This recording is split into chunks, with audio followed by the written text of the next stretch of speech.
Sebuah rekaman ramai beredar di media sosial Telegram pada Kamis 30 Mei 2024. Dalam rekaman tersebut memperlihatkan detik-detik perahu tak berawak Angkatan Bersenjata Ukraina ditabrak oleh drone FPV Angkatan Bersenjata Rusia.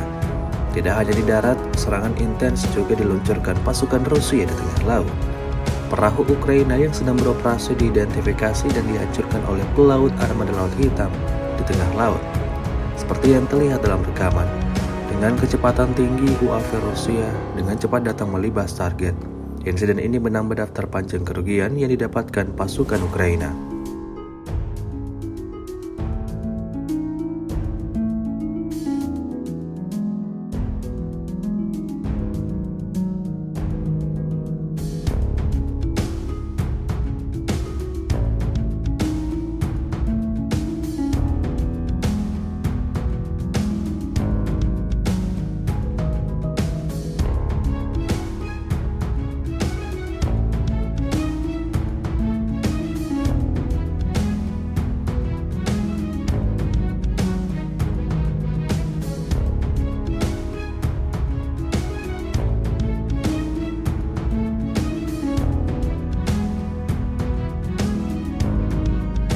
Download Tribun X sekarang, menghadirkan lokal menjadi Indonesia.